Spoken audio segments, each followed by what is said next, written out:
Bapak dulunya kan cuma staff biasa ya di MK ya. Apa sih katanya Pak? Manajemen konstruksi. Sekarang Bapak sudah melewati beberapa CEO ya. Pernah juga di Pakubono, pernah juga di Astra, yang terakhir juga di apa Pak? Sekarang saya di PT Kuripan Raya. Kuripan Raya Kuripan itu Raya. ownernya siapa Pak? Kuripan Raya ini satu konsorsium dari 5 orang yang terkenal di property development. Ya, kalau saya sebutkan satu, Pak Herman Sudarsono, PT-nya dari Duta Putra Land. Duta Putra Land. Ya. Kemudian Pak Deddy Kusuma, ini dari Napan Group. Napan Group benar. Kemudian dari Pabing ini dari Kalbe. Kemudian Pak Hendro Intiland dan almarhum Edwin Kawilarang. Ya, jadi PT Kuripan ini konsorsium dari 5 orang pengembang. Berapa hektar itu Pak? Total lahannya di izin itu 750 hektar Pak. Oh besar 750 hektar, lokasinya di Parung Bogor. Ya, nama proyeknya itu pengembangannya Telaga Kahuripan. Jadi ini sudah dimulai tahun 1994 Pak. Udah lama ya. Sudah lama. Welcome to SOS Podcast, Synergy Open Talk Session, tempat orang-orang hebat bicara. Welcome to SOS Podcast, tempat orang-orang hebat bicara.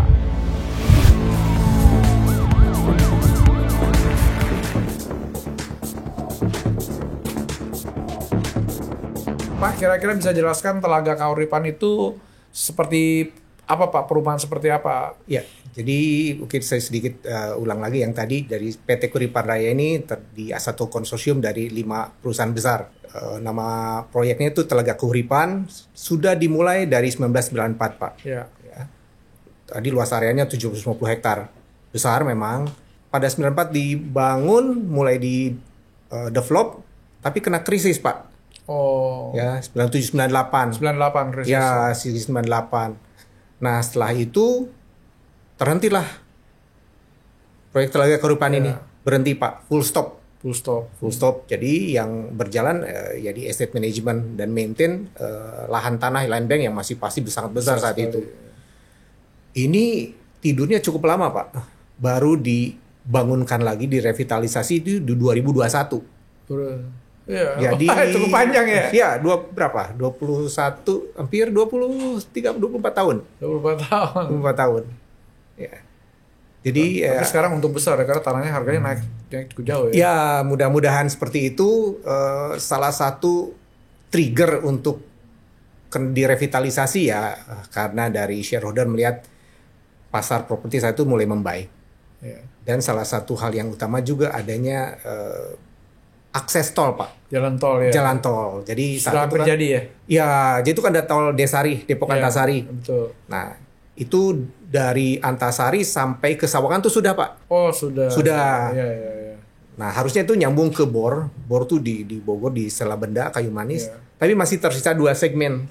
Oh, oke. Dari Sawangan harusnya ke Bojonggede. Ya. Bojonggede ke Selabenda. Nah, betul. dari akses exit tol nanti di Bojonggede ini yang menjadi akses utama untuk ke Telaga Kahuripan Pak. Oh. Gitu. Jadi ini salah satu trigger kenapa Telaga Kahuripan direvitalisasi, dibangunkan supaya dia ya bisa dibilang memanfaatkan timing itu. Ya. Kenapa namanya Telaga Kahuripan, yang terinspirasi dari apa ya? Sunda sekali itu ya. Ya, Telaga Kahuripan Bogor memang daerah Sunda. Iya, Sunda. Telaga itu kan danau. Ya. Danau sesuatu yang kalau kita tahu bersifat ya tenang, kelihatan nyaman, damai, hening gitu. Kahuripan itu Sansekerta, artinya kehidupan yang kemakmuran gitu Pak. Ya. Telaga Kahuripan, danau yang punya kemakmuran, membahagiakan. Jadi diharapkan orang yang tinggal membeli properti di Telaga Kahuripan bisa hidup tenang, aman, nyaman. Itu filosofinya Telaga Kahuripan.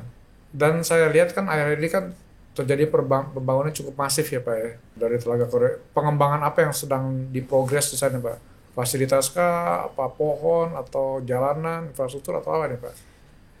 Yang cukup agresif ini Pak. Ya. Tagline dari Telaga Kahuripan adalah kembali ke alam Pak. Kembali alam tagline Telaga Kahuripan. Jadi yang kita develop tuh hanya 60%. 40% itu penghijauan dan ada danau-danau alami di sana. Nah, dari sejak pada saat direvitalisasi itu kami mengembalikan fungsi-fungsi supaya bisa berjalan dengan baik. infrastruktur jalan, landscaping, dan penataan area-area komersial juga.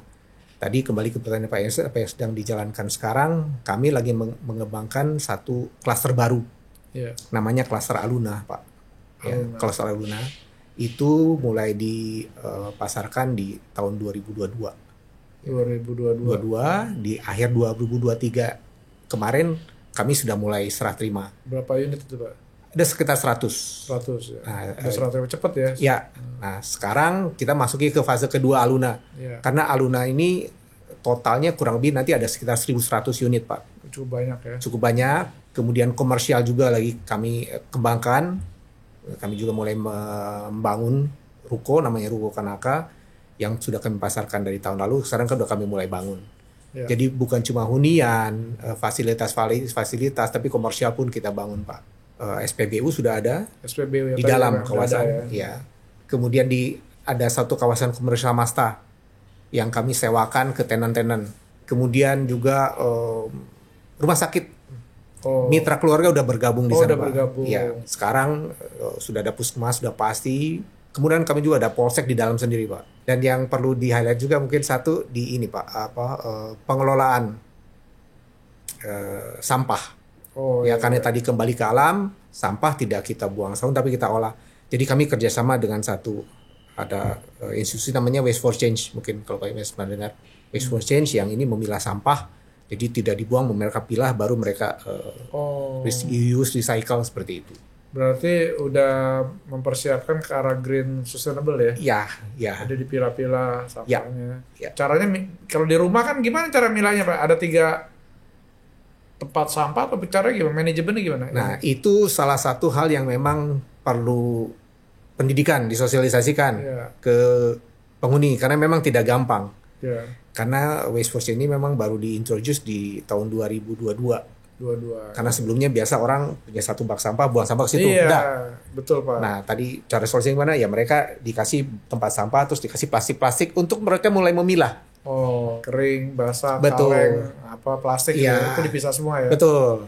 Itu memang takes time juga karena tidak gampang untuk merubah kebiasaan lah. Pasti semua trennya akan ke sana sih.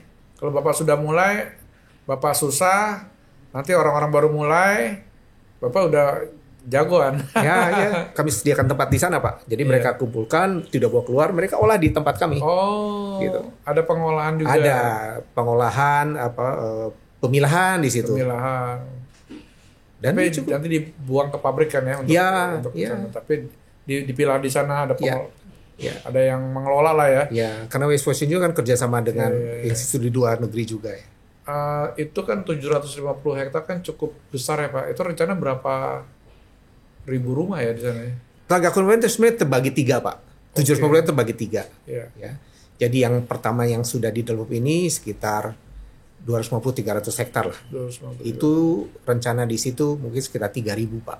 3.000. Yang sudah terbangun sekarang 1.000. 1.000. Cukup banyak ya. Cukup banyak. Kemudian ada satu lagi namanya Putat Tutuk. Nama Sunda ya. Nama Sunda Putat Tutuk gitu. Itu sekitar 50, nanti di situ ada sekitar 800-an. 800. Ya, nanti di sebelah utara juga, nah itu sekitar 200 hektar. Itu lebih banyak sekitar 4.000 nanti. Ya. Jadi ini memang proyek yang masih panjang, Pak. Iya. Masih banyak dagingnya lah ya. Cukup banyak daging. Besar kan kalau tol udah jadi semua udah infrastruktur. Daerah itu kan Parung kan sekarang udah mulai ramai, Pak. Parung banyak yang bangun kan? Betul. Parung kayak saya lihat sih daerah yang sangat berkembang karena proyek properti kalau yang tahu tuh dari Sawangan, pintu tol Sawangan sampai ke Bogor. Sepanjang Jalan Raya Parung itu sangat banyak properti developer. Developer betul. Ya, dari yang paling kecil paling besar. Nah, Telaga Kuripan itu punya land bank yang paling besar, Pak. Di koridor itu. Koridor itu. Ya. Jadi ya pasti paling bagus lah nantinya. Harus pasti paling nanti bagus. Nanti kan bisa ngeplot sendiri kan. Terjadi perubahan apa. Kalau yang lain kan cuma berapa puluh hektar.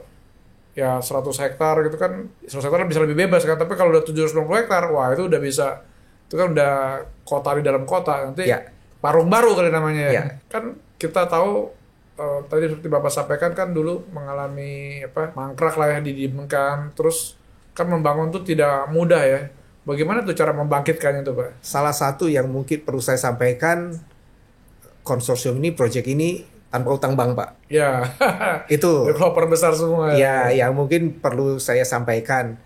Jadi dari semua shareholder punya memberikan modal full sehingga dari PT ini tidak punya hutang. Jadi selama masa mangkrak atau tidur ini ya beban hanya untuk operasional. Nah, pada saat 2021 dibangkitkan revitalisasi, ya shareholder ini pada store modal kembali, Pak. Oh iya. Store modal. Kalau nggak apa-apa saya sampai 100 M Ya. untuk ya membangkitkan kembali. Gerbang diperbaiki ya, Ya, dicat ulang, dibikin betul. bagus. Dari gerbang, terus tadi sampaikan infrastruktur jalan diperbaiki, ya.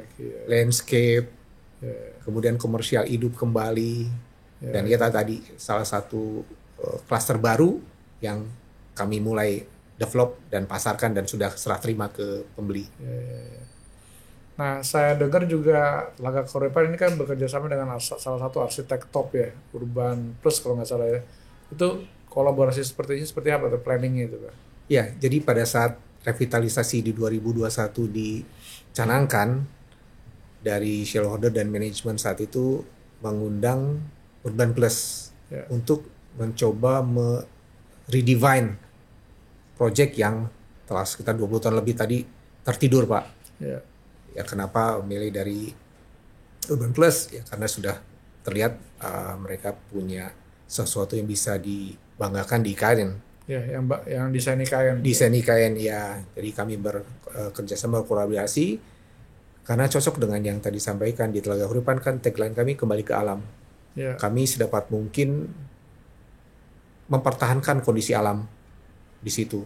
Jadi danau-danau, kontur tidak dirubah sehingga suasana kembali ke alam betul-betul, dan ya kami rasa dari Urban Plus bisa sesuai dengan visi misi dari kami saat itu. Itu nanti jadi apa ya? Resort City ya? Bisa dibilang gitu, Pak. Resort City kan Parung makin besar, pasar Parung, jalanan ramai kan itu kan udah jadi city kan? Ya. Small Betul. city lah ya. Ya. Nah, ini masih resortnya masih ada karena gunung apa bukit-bukit, Bukit-bukit, danau semua dijaga tetap. Ya. Emang ada berapa danau atau besar-besar atau gimana Pak? Danau di sana ada 7, Pak, danau. Wah, banyak ya? Ya, jadi yang paling besar itu Danau Cilala namanya. Ya. Itu 14 hektar lebih. Danau 14 hektar. 14 hektar danau alam, itu bisa buat pusat wisata dong. Ya, itu salah satu yang rencana kami, Pak. Kemudian lainnya ada danau yang lebih kecil, ada Danau Kintamani, Danau Ubud namanya, Danau Samasta. Danau Samasta itu di komersial, di depannya tenan-tenan, di belakangnya ada danau.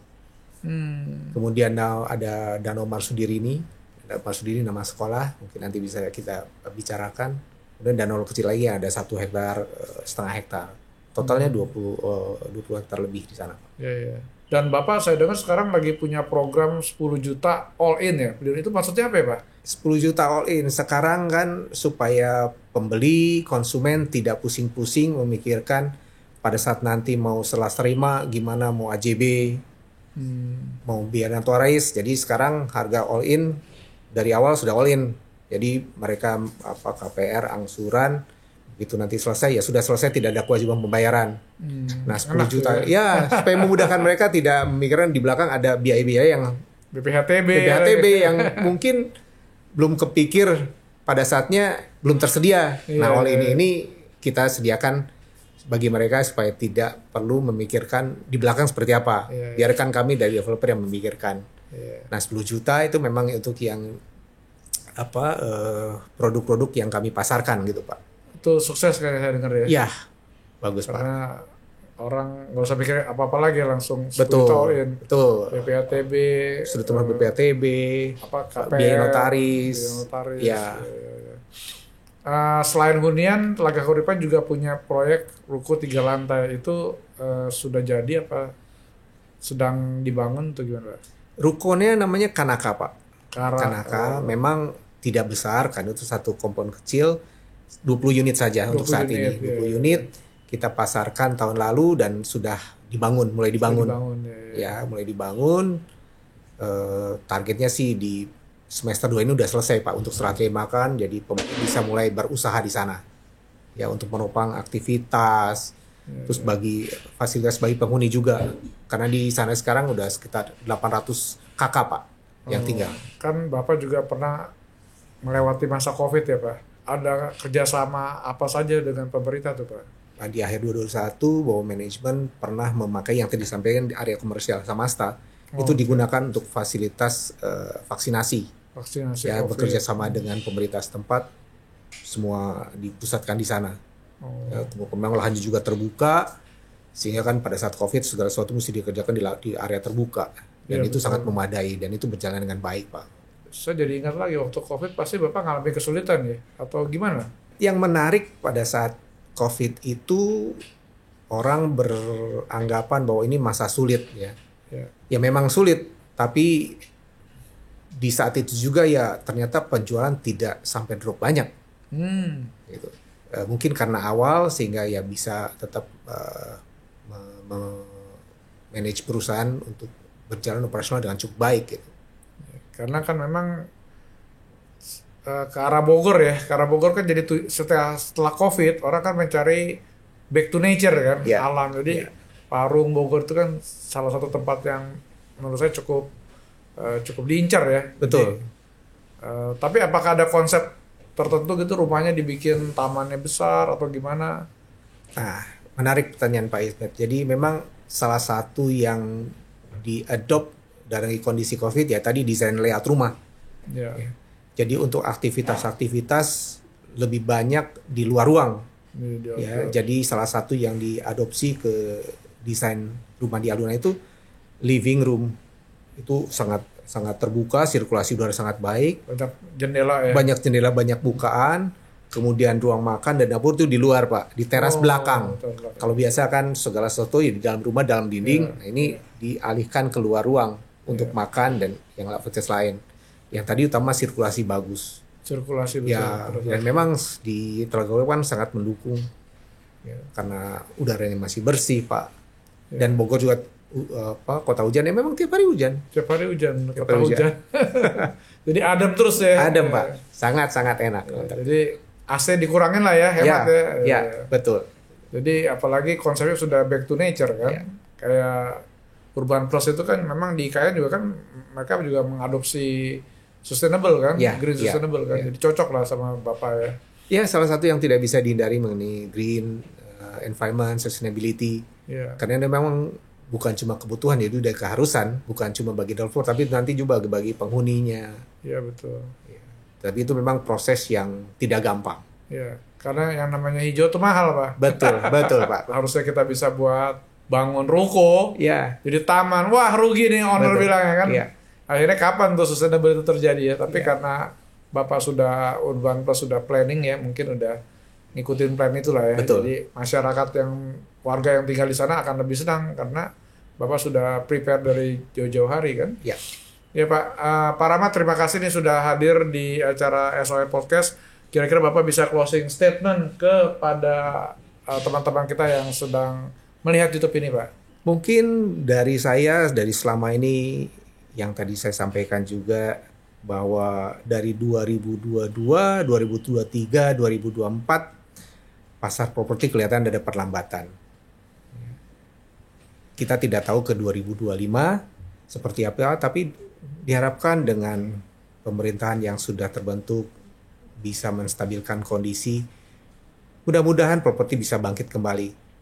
Dan saya baru dapat informasi bahwa PMK untuk PPNDTP sudah dikeluarkan, ditandatangani oleh pemerintah. Mudah-mudahan ini bisa memacu properti sehingga penjualan bisa lebih baik, pembeli pun bisa mendapatkan produk yang lebih terjangkau karena PPN-nya ditanggung pemerintah, sehingga ekonomi bagi masyarakat dan pemerintah pun negara ini bisa lebih baik. Oke, terima kasih Pak. Terima kasih Pak Ismet. Hadirnya Pak Rahmat. Terima kasih. Ya, sukses terus Pak. Sama-sama, terima kasih. Pak Rahmat Iskandar, CEO dari Telaga Kauripan. Terima kasih sudah hadir di acara SOE Podcast. Ini kita ada sponsor dari Spring Air Pak, supaya Bapak tidur bisa lebih nyenyak, bisa ketemu ide-ide baru. Terima kasih. Oke, thank you Pak. Thank you.